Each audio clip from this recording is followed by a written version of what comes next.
प्यारे बच्चों नमस्कार। गोडविल इंटर कॉलेज के यूट्यूब चैनल गोडविल लर्नर्स में आप सभी का स्वागत है। मैं हूं सुरेंद्र सिंह।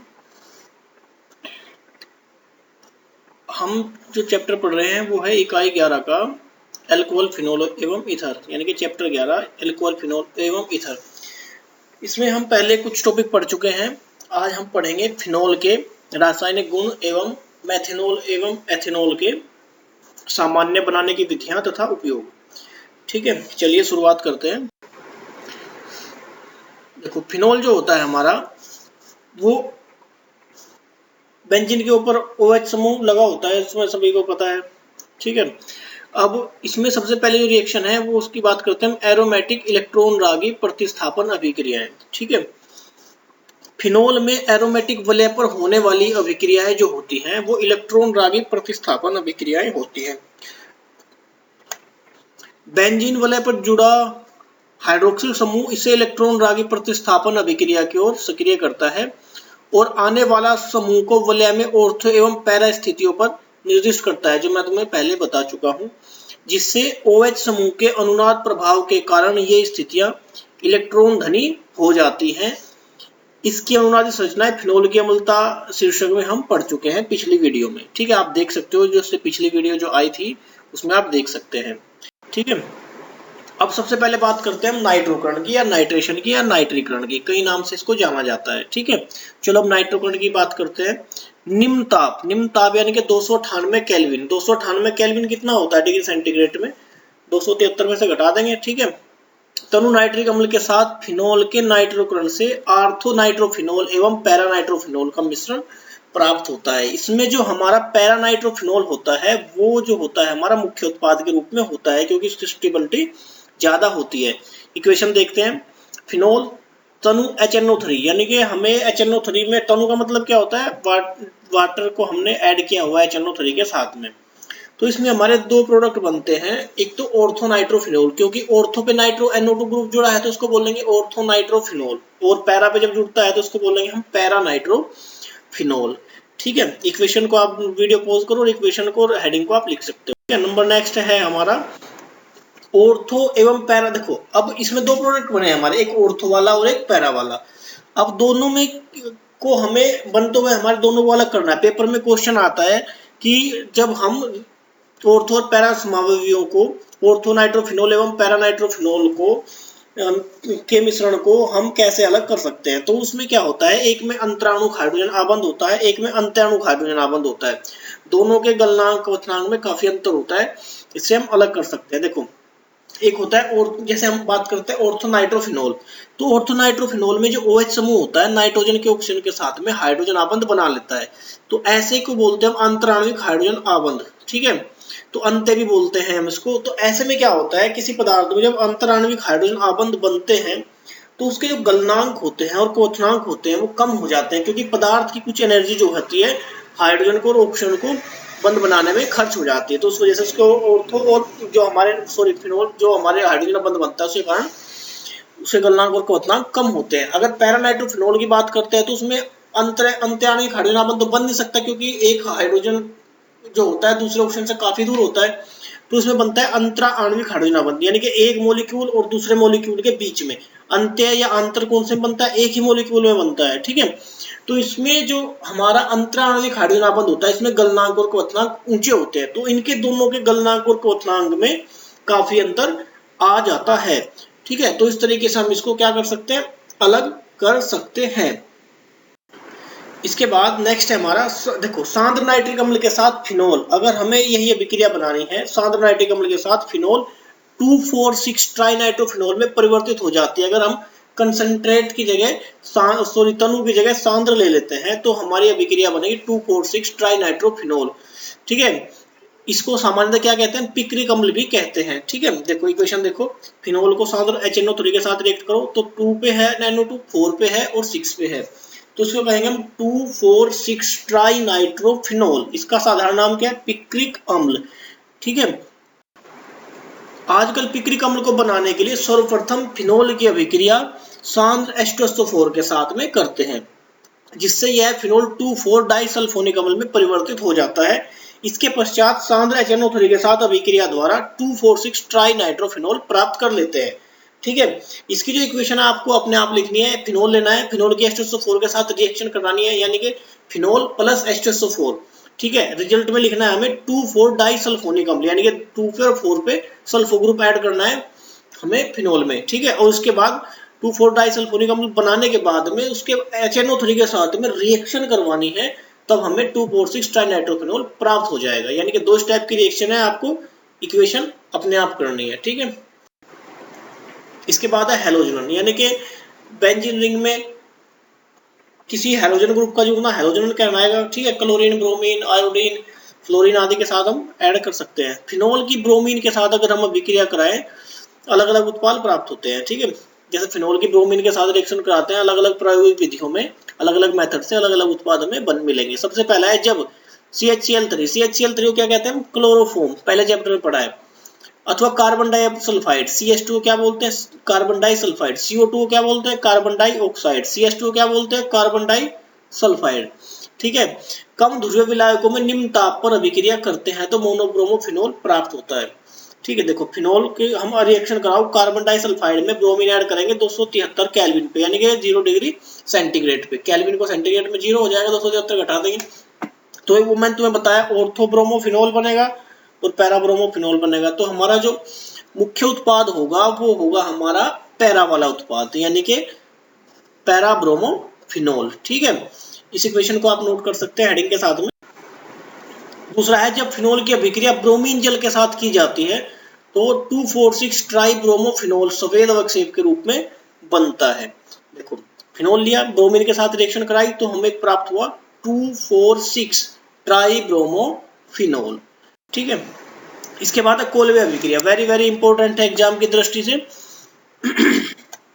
फिनोल को सोडियम हाइड्रोक्साइड के साथ अभिकृत करने से बना फिनोक्साइड आयन फिनोल की अपेक्षा इलेक्ट्रॉन रागी एरोमेटिक प्रतिस्थापन अभिक्रिया के प्रति अधिक क्रियाशील होता है। अतः यह CO2 जैसे दुर्बल इलेक्ट्रॉन रागी के साथ इलेक्ट्रॉन रागी प्रतिस्थापन अभिक्रिया करता है। इससे ऑर्थो हाइड्रोक्सी बेंजोइक अम्ल मुख्य उत्पाद के रूप में प्राप्त होता है। ठीक है, जैसे क्वेश्चन देखिए, फिनोल है, NaOH के साथ में हमने रिएक्ट कराया तो हमारा बन गया सोडियम फिनोक्साइड।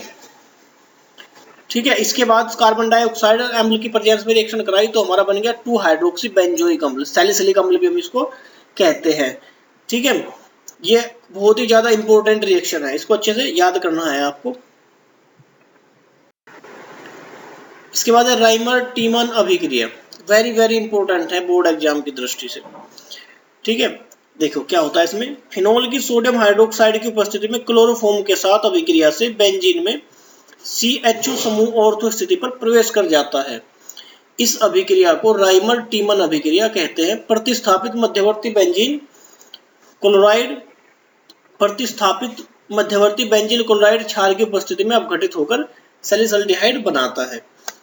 देखो फिनोल लिया हमने, क्लोरोफॉर्म लिया, CHCl3 और एक्वस NaOH लिया, तो मध्यवर्ती उत्पाद हमारा बनता है, यानी कि हमारा ऑर्थो स्थिति पर CHCl2 ऐड हो जाता है और यहाँ पे जो ऑर्थो स्थिति का हाइड्रोजन था वो एक क्लोरीन के साथ में HCl हमारा बना देता है और NaOH से हमारा फिनोक्साइड आयन बन जाता है, ONA हो जाता है। इसको फिर हम NaOH के साथ दोबारा से कन्वर्ट करते हैं तो हमारा क्या बनता है, जो CHCl2 था वो किस में कन्वर्ट हो जाता है, एल्डिहाइड ग्रुप में कन्वर्ट हो जाता है और फिर इसको H+ यानी कि एसिड की प्रेजेंस रिएक्शन कराते हैं तो हमारा सोडियम आयन जो होता है वो हाइड्रोजन में प्रतिस्थापित हो जाता है तो हमारा बन जाता है सैलिसल्डिहाइड। ठीक है, बहुत ही इंपॉर्टेंट रिएक्शन है। इसके बाद है फिनोल की यशोधराज के साथ अभिक्रिया। फिनोल के साथ गर्म करने पर फिनोल बेंजीन में परिवर्तित हो जाती है। अगर फिनोल को हमें बेंजीन में परिवर्तित करना हो, ठीक है, तो उसके लिए हमें क्या करना है, केवल जिंक के साथ में, यशोधराज क्या होता है, जिंक के साथ में हमें इसको रिएक्ट कराना है। फिनोल Zn जिंक ऑक्साइड अलग हो जाएगा और बेंजीन हमारी शेष रह जाएगी। ठीक है, इसके बाद है ऑक्सीकरण, इंपॉर्टेंट रिएक्शन है ये भी। फिनोल के क्रोमिक अम्ल द्वारा ऑक्सीकरण से संयुग्मित डाइकीटोन बनता है जिसे बेंजोक्विनोन कहते हैं। वायु की उपस्थिति में फिनोल धीरे धीरे गहरे रंग के क्विनोनों की मिश्रण में ऑक्सीकृत हो जाते हैं। ठीक है, इक्वेशन देखो, फिनोल को रिएक्ट कराया Na2Cr2O7, ऑक्सीकारक लिया H2SO4 के साथ रिएक्ट कराया तो हमारा बेंजोक्विनोन प्राप्त होता है, यानी कि बेंजीन रिंग जो होती है वो परिवर्तित हो जाती है। डबल बॉन्ड ऑक्सीजन होते हैं दो सीधे बेंजीन रिंग से जुड़े हुए। बेंजीन रिंग में 3 बॉन्ड होते हैं लेकिन इसमें 2 डबल बॉन्ड रह जाते हैं। ठीक है, इक्वेशन नोट कीजिए। इसके बाद हम पढ़ते हैं औद्योगिक महत्व के कुछ एल्कोहल। ठीक है, अब देखो सबसे पहले बात करते हैं मेथनॉल की। मेथनॉल का फॉर्मूला जो होता है वो होता है CH3OH। इसे कास्ट स्पिरिट भी कहते हैं, यानी कि लकड़ी का तेल, क्योंकि जब गीली लकड़ी को हम जलाते हैं तो उसमें कुछ मात्रा में जो होता है हमारा मेथनॉल बनता है लकड़ी के भंजक आसवन द्वारा, यानी कि लकड़ी को अगर हम वायु की अनुपस्थिति में जलाते हैं तो भी फिनोल हमें प्राप्त हो सकता है। वर्तमान में अधिकांश मेथनॉल का उत्पादन उच्च ताप एवं दाब पर जिंक ऑक्साइड और Cr2O3 उत्प्रेरक की उपस्थिति में कार्बन मोनोऑक्साइड के उत्प्रेरकी हाइड्रोजन द्वारा किया जाता है। Cu + 2H2 = CH3OH। उत्प्रेरक लेने हैं हमें जिंक ऑक्साइड और Cr2O3।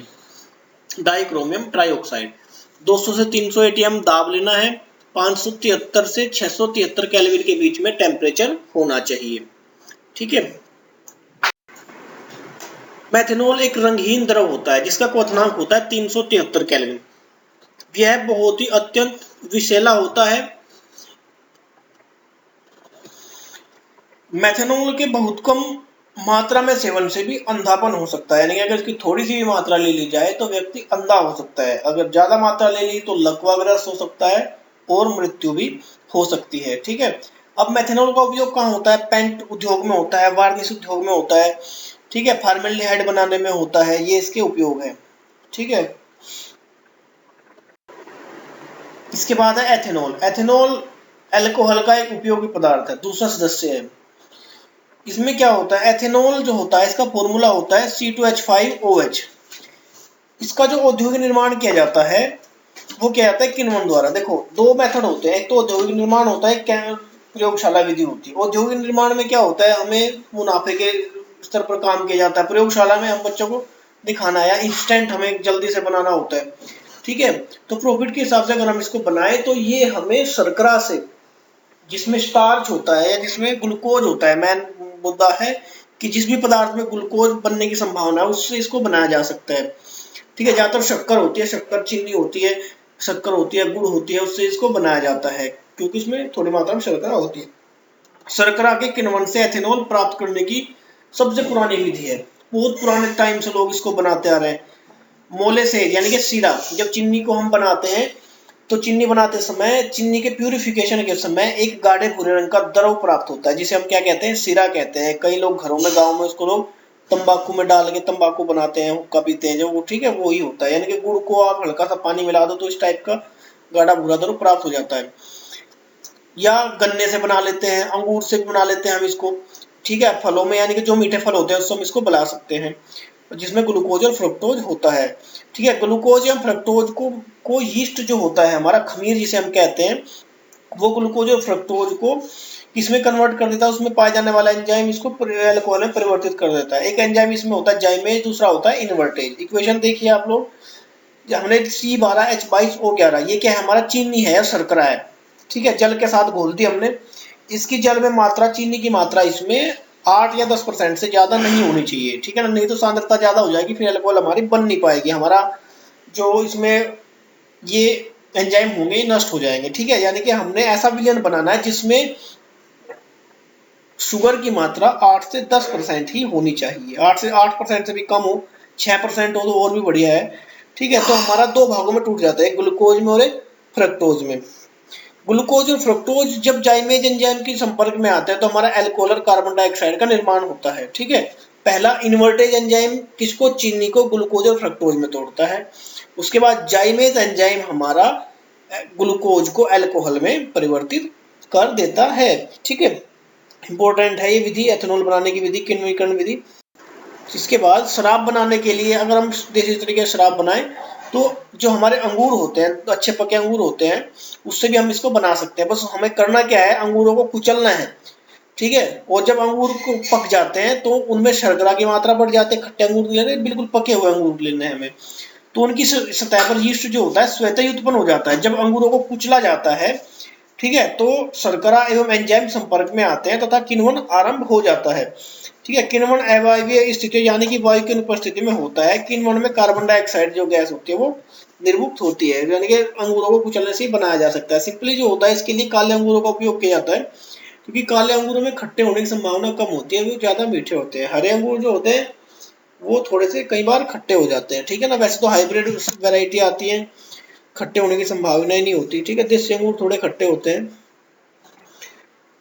उत्पन्न अल्कोहल की मात्रा 14% से अधिक हो जाने पर जाइमेज की क्रिया संदमित हो जाती है। वो मैं आपको पहले बता चुका हूँ कि 8-10% ही रखना है, क्योंकि 14% से ऊपर होती जो है अल्कोहल की मात्रा हो जाएगी तो अभिक्रिया क्या हो जाएगी, रुक जाएगी।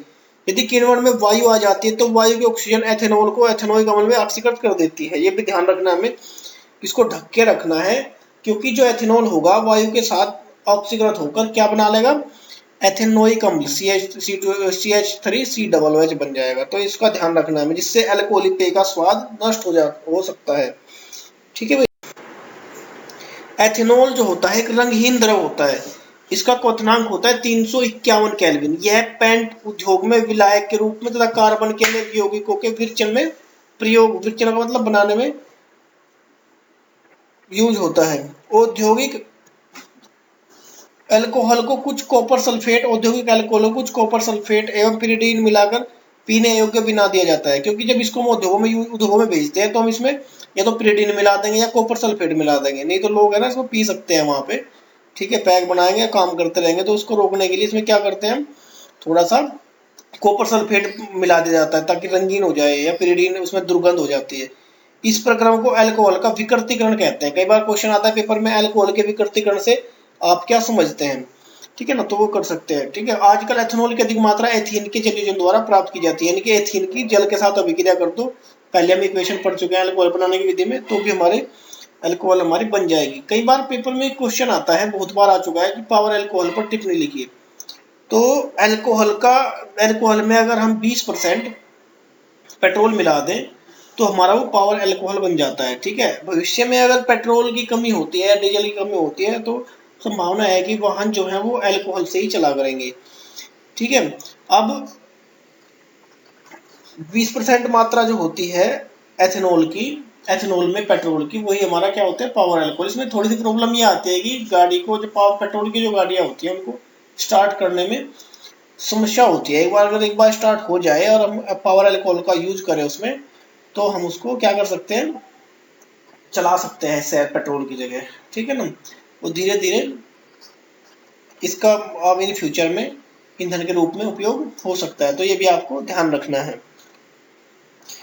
अब बात आती है एथेनॉल के शरीर पर प्रभाव की। एथेनॉल का सेवन जो होता है वो केंद्रीय तंत्रिका तंत्र पर पड़ता है, यानी कि जो हमारा नर्वस सिस्टम होता है, केंद्रीय तंत्रिका तंत्र होता है, उस पर पड़ता है। मध्यम मात्रा में यह निर्णय क्षमता पर प्रभाव डालता है। अगर हम थोड़ी मात्रा में इसका सेवन करते हैं तो हमारी निर्णय लेने की क्षमता जो होती है उस पर प्रभाव पड़ता है, ठीक है। और अगर हम अधिक मात्रा में इसको पी लेते हैं तो हमें उल्टी और बेहोशी होने की संभावना हो जाती है। उच्च सांद्रता में यह स्वेद श्वसन क्रिया को भी बाधा डालती है। अगर हमें ज्यादा मात्रा में पी ली तो जो हमारा ऑटोमेटिक सिस्टम चलता है सांस लेने का, तो उसमें बाधा डालता है, ठीक है। और जिसकी वजह से प्राण घातक भी हो सकता है, व्यक्ति की मृत्यु भी हो सकती है। तो इसलिए केंद्रीय तंत्रिका तंत्र पर इसके प्रभाव डालने के कारण इसका नशीले पदार्थों में इसका उपयोग होता है, ठीक है ना। मेथेनॉल तो एक जहरीला पदार्थ हो गया, वहीं एथेनॉल जो होता है इसमें केंद्रीय तंत्रिका तंत्र को पर कम प्रभाव पड़ता है। मेथेनॉल तो निष्क्रिय ही कर देता है बिल्कुल, ये कम प्रभाव डालता है, ठीक है। तो इस बात का आपको ध्यान रखना है, यानी कि एथेनॉल का स्वास्थ्य पर क्या प्रभाव पड़ता है, क्वेश्चन आता है तो वो आप कर सकते हो यहाँ से। थैंक यू बच्चों, मिलते हैं नई वीडियो में। अगली वीडियो में हम पढ़ेंगे ईथर बनाने की विधियां, भौतिक गुण एवं रासायनिक गुण। अल्कोहल और फिनॉल जो है आपका कंप्लीट हो चुका है। कोई भी दिक्कत हो आप पूछ सकते हैं, ठीक है। तो धन्यवाद।